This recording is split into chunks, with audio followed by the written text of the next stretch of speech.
Chapter 2: Trial and Condemnation. The Sanhedrin's Judgment.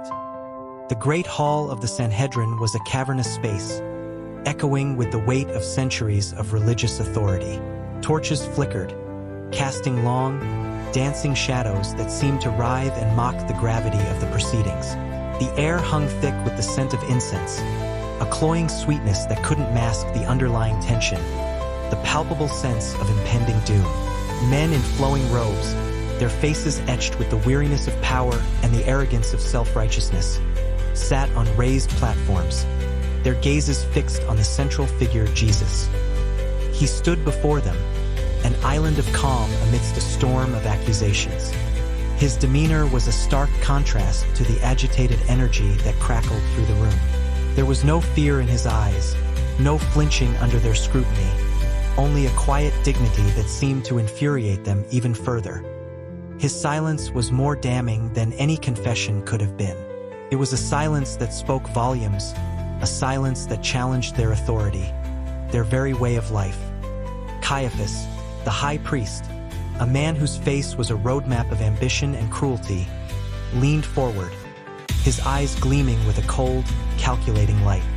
He was the orchestrator of this charade, the puppet master pulling the strings of this elaborate dance of condemnation. His voice, when he spoke, was smooth, oily, deceptively gentle, yet laced with a venomous undercurrent. "Jesus of Nazareth," he began, his voice echoing through the hall. "You stand accused of blasphemy and sedition. You claim to be the Son of God, a claim that challenges the authority of God himself, and you incite the people to rebellion against Roman rule." The accusations hung in the air, heavy and suffocating.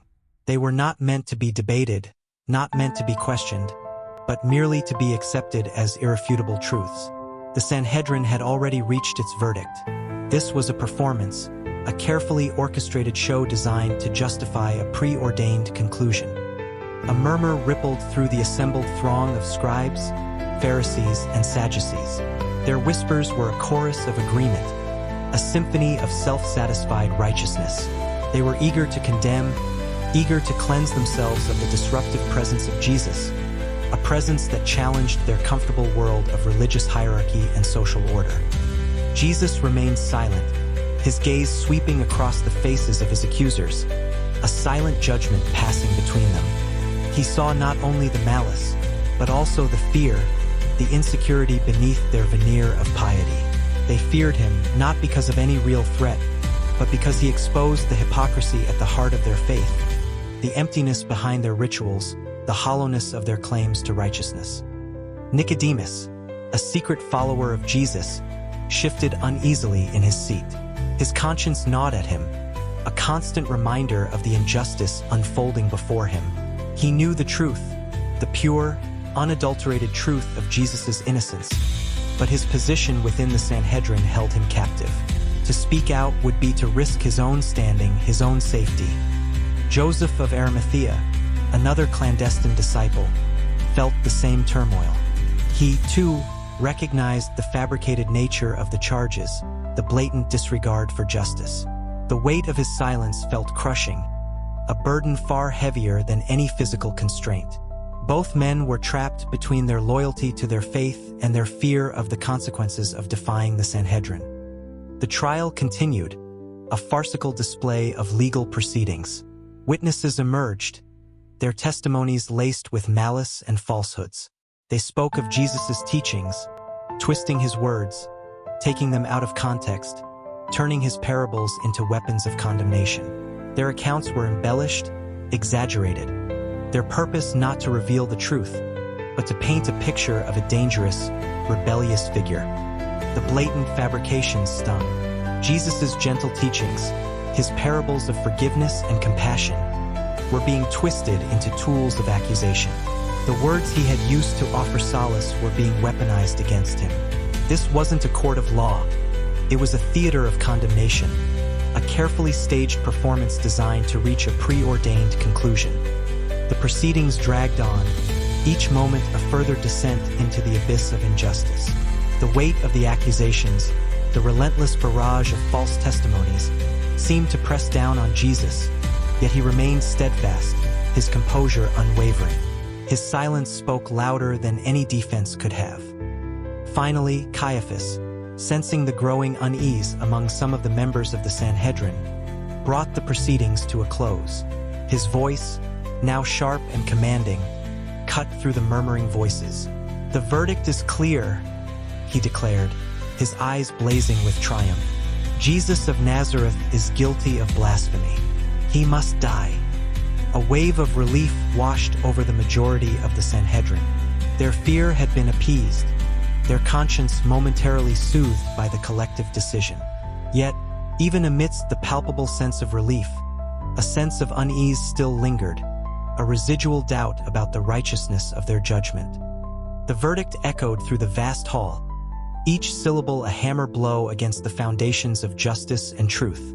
The weight of the decision was almost unbearable, and the hollowness within the hearts of those who supported it was profound.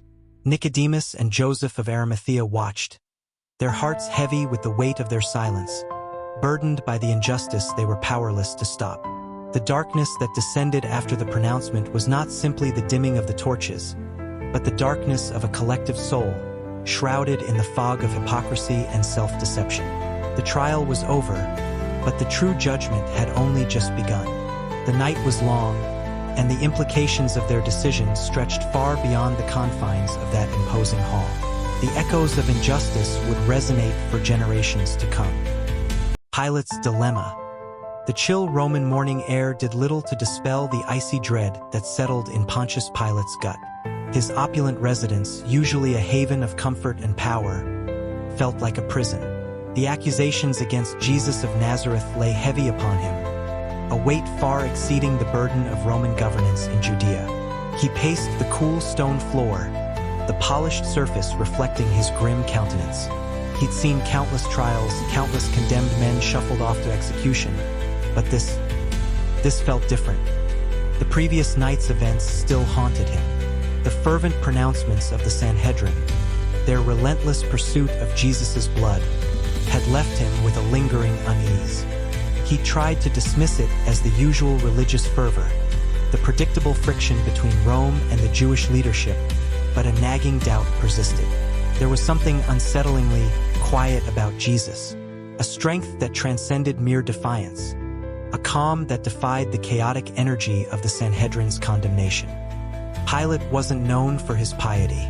He was a pragmatist, a man who understood the brutal realities of power, a man whose ambition was tempered by a shrewd awareness of the delicate balance required to maintain Roman control. He valued efficiency, order, and above all, the preservation of his own position. He wasn't concerned with the finer points of Jewish law or theological debate. His concern was the maintenance of the Pax Romana.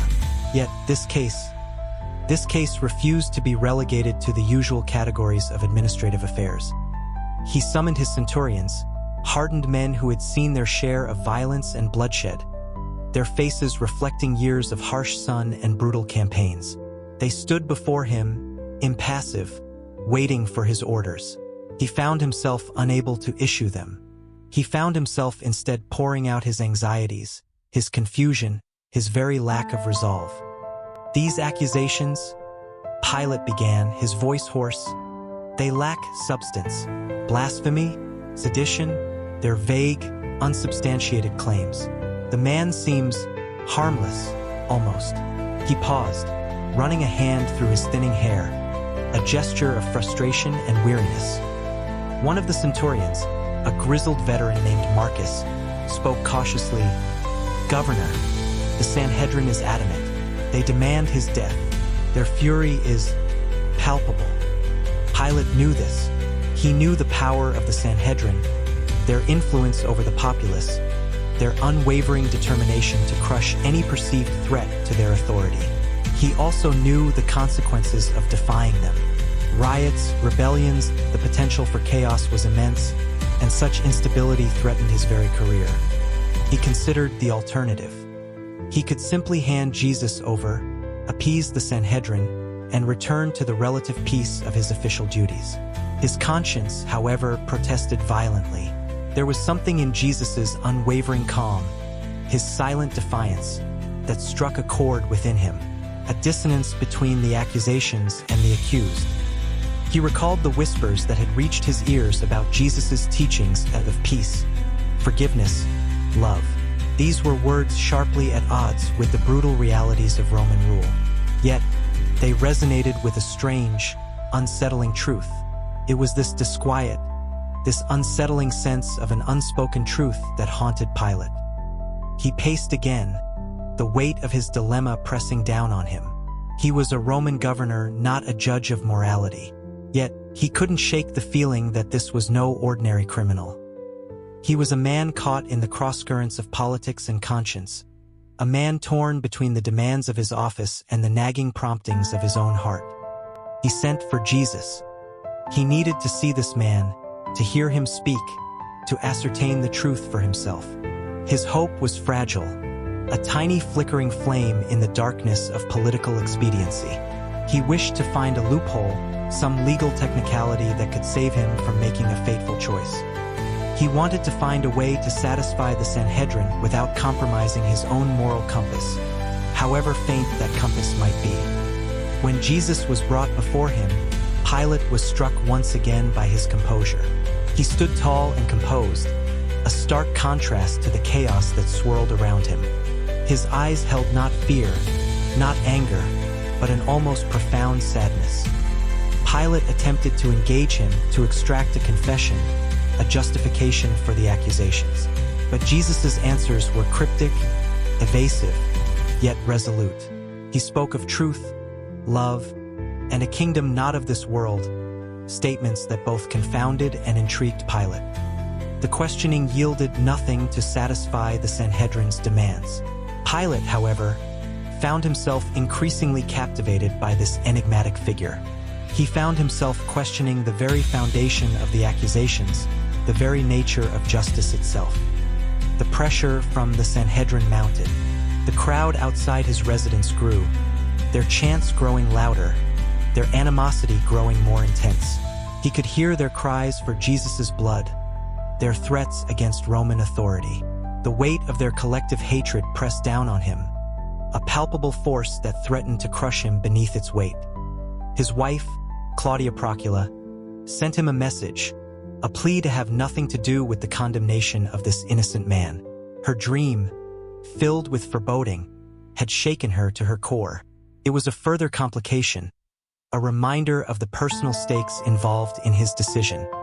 The hours crawled by, each moment a battle between his conscience and his ambition. He proposed a compromise to the Sanhedrin, suggesting the release of Jesus in exchange for Barabbas, a notorious rebel. He believed this would satisfy both the religious authorities and the crowd, a gesture of political appeasement that would save Jesus. But the Sanhedrin, fueled by their religious zeal and political expediency, refused. They would not yield. They wanted Jesus dead, and their demand echoed the clamor of the increasingly agitated mob. Pilate felt the noose of his own political survival tightening around his neck. His choice was stark, terrible, a choice that would forever shape the course of history. He was caught in a cruel and merciless game of political survival and moral compromise, and as the sun rose above the Roman walls, he knew he was about to lose. The burden of his choice was immense, a weight that he knew would stay with him long after the echoes of the crowd had faded. The consequences were profound, not just for Jesus but for Pilate himself, a man destined to forever carry the weight of an impossible decision. The crowd's fury. The courtyard outside Pilate's palace was a boiling cauldron of humanity. A sea of faces, a torrent of voices, surged and churned, a living, breathing tempest of anger and religious fervor. The air thrummed with a palpable energy, a volatile mixture of fear, hatred, and righteous indignation. The sun, barely cresting the horizon, cast long, distorted shadows that danced and writhed with the movement of the crowd, mirroring the turbulent emotions within. Pilate, watching from his elevated platform, felt a chill crawl down his spine that had nothing to do with the morning cold. This wasn't the orderly, predictable unrest he was accustomed to dealing with. This was something primal, something terrifying. It wasn't simply a protest.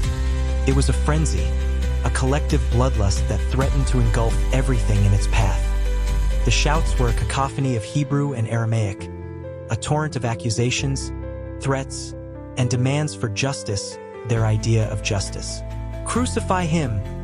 the cries echoed, bouncing off the palace walls, amplified by the sheer volume of the mob. "Crucify the blasphemer! Crucify the enemy of God!" The words were sharp, jagged, as if each syllable were a shard of glass, piercing the heart of the Roman governor. He saw the faces, faces contorted with rage, faces etched with religious fervor, faces that seemed to glow with a disturbing intensity. There were men, women, children, all caught up in the vortex of collective emotion, their individuality swallowed by the overwhelming tide of mob mentality. A few, more fervent than the rest, brandished makeshift weapons. Sticks, stones, even the occasional knife, glinting wickedly in the nascent sunlight. Pilate recognized the faces of some of the city's leaders, the Pharisees and Sadducees, mingling seamlessly with the ordinary citizens, their robes and gestures subtly guiding the raw energy of the crowd. They were masters of manipulation, skilled in using religious fervor as a tool of political power. Pilate could see it in the way they moved, in the subtle nods and gestures that directed the flow of the crowd's anger. He understood their game to turn the Roman governor against himself by using the very populace he was meant to control.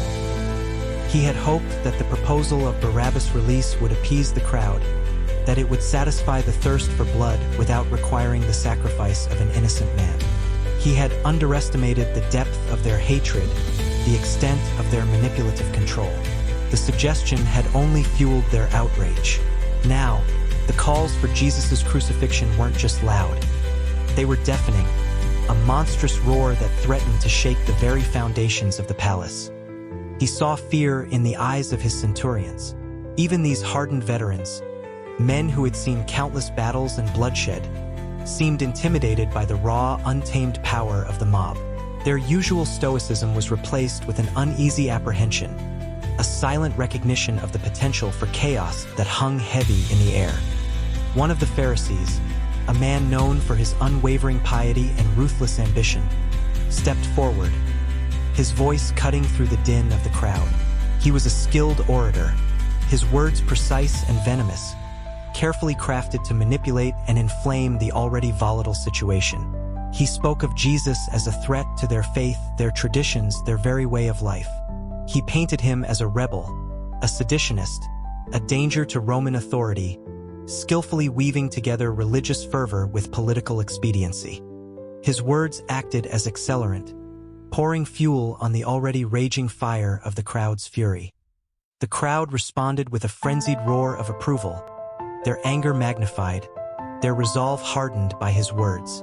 They chanted louder, their voices swelling into a deafening crescendo that threatened to overwhelm Pilate's senses. It was as if the very air itself was vibrating with the energy of their collective hatred. He had hoped to balance the scales of justice. Instead, he found himself overwhelmed by a raw, primal force he couldn't control. Pilate's earlier doubts, his hesitant attempts at a just decision, were now completely overwhelmed by the brute force of the crowd's will. He realized that he was not dealing with reasoned arguments or legal principles, but with an entity far more powerful, the irrationality and violence of a mob driven by fear, religious zeal, and the manipulation of shrewd political players. The weight of his responsibility, the burden of his office, became almost unbearable. He was not simply judging a man. He was struggling to survive the destructive potential of an enraged populace. The scene had shifted from a trial to a struggle for survival. The weight of the crowd's fury was a palpable force, a physical pressure bearing down on Pilate, threatening to crush him under its weight. The delicate balance he had hoped to maintain had been shattered. He was no longer a Roman governor mediating a legal dispute. He was a man fighting for his life against a force far more powerful and unpredictable than any Roman legion. The hours ticked by, and the pressure intensified. The crowd remained as a constant, ever-present threat, its fury a tangible entity, an oppressive weight on Pilate's shoulders. The fear in the eyes of his guards was now mirrored in his own. He knew that if he didn't give them what they wanted, not only would Jesus be condemned, but Pilate himself might face the wrath of a mob easily capable of inciting a riot that would engulf the entire city in chaos. He thought of his wife, Claudia Procula, her warnings still ringing in his ears. He thought of his own ambitions, his position, his life. He knew that to defy the crowd, to protect Jesus, would be an act of almost suicidal defiance. The scales of justice had been tipped not by the weight of evidence or the power of truth, but by the sheer, unyielding force of a mob's fury. He was trapped, caught in the relentless tide of collective hatred, his ability to govern undermined by the very people he was meant to rule. The sun climbed higher in the sky, but the darkness in the courtyard seemed only to deepen, a darkness mirroring the despair that had settled into the Roman governor's heart. He knew, with a chilling certainty, that he was about to make a choice he would regret for the rest of his days. A choice that would be forever etched in the annals of history, not for its justice, but for its tragic compromise.